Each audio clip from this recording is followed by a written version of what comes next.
దుష్ట ఆలోచనలు రావు, దుష్ట బుద్ధులు రావు. తిరుమల తిరుపతి దేవస్థానం లడ్డూ ప్రసాదం విషయంలో జరిగిన అవకతవకల విషయంలో విశ్వ హిందూ పరిషత్ ఆంధ్రప్రదేశ్ తెలంగాణ సంయుక్త మీడియా సమావేశం ఏర్పాటు చేశారు.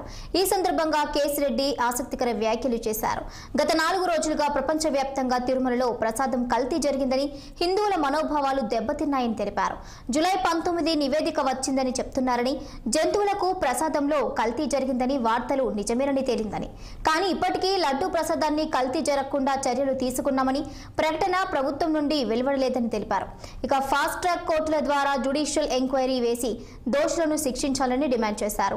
లడ్డూ ప్రసాదం విషయంలో మత వైషమ్యాలను రెచ్చగొట్టే కుట్ర జరిగిందా అని విశ్వ హిందూ పరిషత్ అనుమానపడుతోందని ప్రశ్నిస్తోందని తెలిపారు. ఇది ఒక్క తిరుమల తిరుపతి దేవస్థానం విషయంలోనే జరిగిందా, లేక ఆంధ్రప్రదేశ్లోని ప్రముఖ దేవాలయాల విషయంలో కూడా జరిగిందా అనేది ఆంధ్రప్రదేశ్ ప్రభుత్వం విచారణ చేసి విషయాలను బయటపెట్టాలని డిమాండ్ చేశారు. తిరుమల తిరుపతి పవిత్రతను దెబ్బతీసే భాగంగా పరమ పవిత్రంగా భావించేటువంటి భక్తులు అత్యంత శ్రద్ధాశక్తులతోటి స్వీకరించేటువంటి తిరుపతి లడ్డూను అపవిత్రం చేసిండ్రు. గోవిందునికి గోమాంసం నైవేద్యం పెట్టారు. ఇది ఎంతటి దౌర్భాగ్యం! స్వయంగా గోవిందునికే గోమాంసం నైవేద్యం పెడతారా మీరు?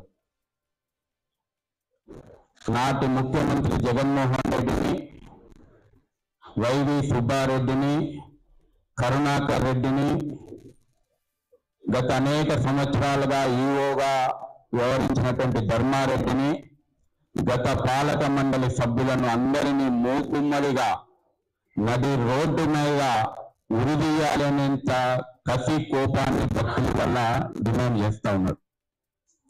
వీళ్ళను బహిరంగంగా ఉరిదీయాలనేటువంటి డిమాండ్ వల్ల భక్తుల నుంచి వస్తా ఉంది.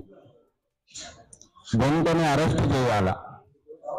సాక్షాత్ ఒక రాష్ట్ర ముఖ్యమంత్రి నేషనల్ డైరీ డెవలప్మెంట్ బోర్డు నివేదిక నుంచి బయటపెట్టినటువంటి వాస్తవాలను ఆంధ్రప్రదేశ్ ముఖ్యమంత్రి చంద్రబాబు నాయుడు గారు ఈవో కన్ఫర్మ్ చేసిండ్రు. కాబట్టి వెంటనే జగన్మోహన్ రెడ్డిని, వైవి సుబ్బారెడ్డిని, ధర్మారెడ్డిని, కరుణాకర్ రెడ్డిని, గత పాలక మండలి సభ్యులను వెంటనే అరెస్టు చేయాలని చెప్పేసి విహెచ్పి డిమాండ్ చేస్తోంది.